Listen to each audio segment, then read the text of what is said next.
আজকে আমরা এমন একটা সময় উপনীত হয়েছি, আমাদের মেইন কথা ছিল জুলাই আন্দোলনে যে সকল ভাইরা শহীদ হয়েছে তাদের বিচার বাস্তবায়ন করা।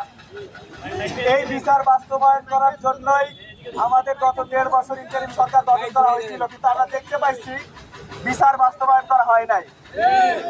পরে একটা গোষ্ঠীর কারণে জুলাই সনদ বাস্তবায়ন করার বিষয়টা পিছিয়ে দেওয়া হয়েছিল।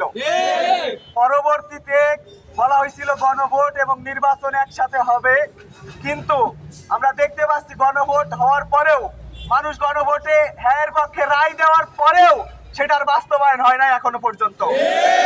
একটা গোষ্ঠী বলতে চাচ্ছে গণভোট কি। আমরা বলে দিতে চাই আজকের এই প্রোগ্রাম থেকে, গণভোট হচ্ছে সেইটা যেটা তোমাদেরকে আজকে ক্ষমতায় নিয়ে আসার জন্য ব্যবস্থা করে দিয়েছে।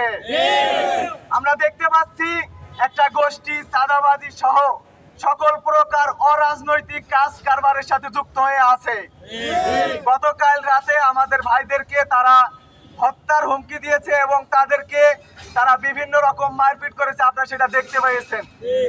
আজকের এই প্রোগ্রাম থেকে তাদেরকে জানিয়ে দিতে চাই, তোমরা সিংহের লেজে হাত দিয়ে সিংহকে জাগিয়ে দিতে চাও না, তাইলে তোমাদের ধ্বংস। আওয়ামী লীগকে যে রকম করে এই দেশ থেকে বিতাড়িত করা হয়েছে, তোমাদের ধ্বংস হবে এর চেয়ে বেশি কঠিন এবং অবান্তর। তাই আজকের এই প্রোগ্রাম থেকে সকলকে আলটিমেটাম দিয়ে দিতে চাই যে তোমরা চাঁদাবাজি থেকে দূরে সরে আসো এবং তোমরা সকল প্রকার অরাজনৈতিক এবং অরাজকতা থেকে দূরে সরে আসো।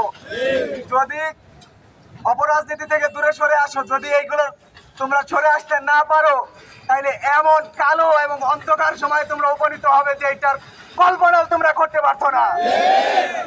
আজকের প্রোগ্রাম থেকে একটাই কথা, যারা এই যে কালকে আমাদের যে সকল ভাইদেরকে মারেছে তাদের বিচার বাস্তবায়ন করা, এবং আরেকটা বিষয় হচ্ছে তাদের বহিষ্কার করতে হবে দল থেকে।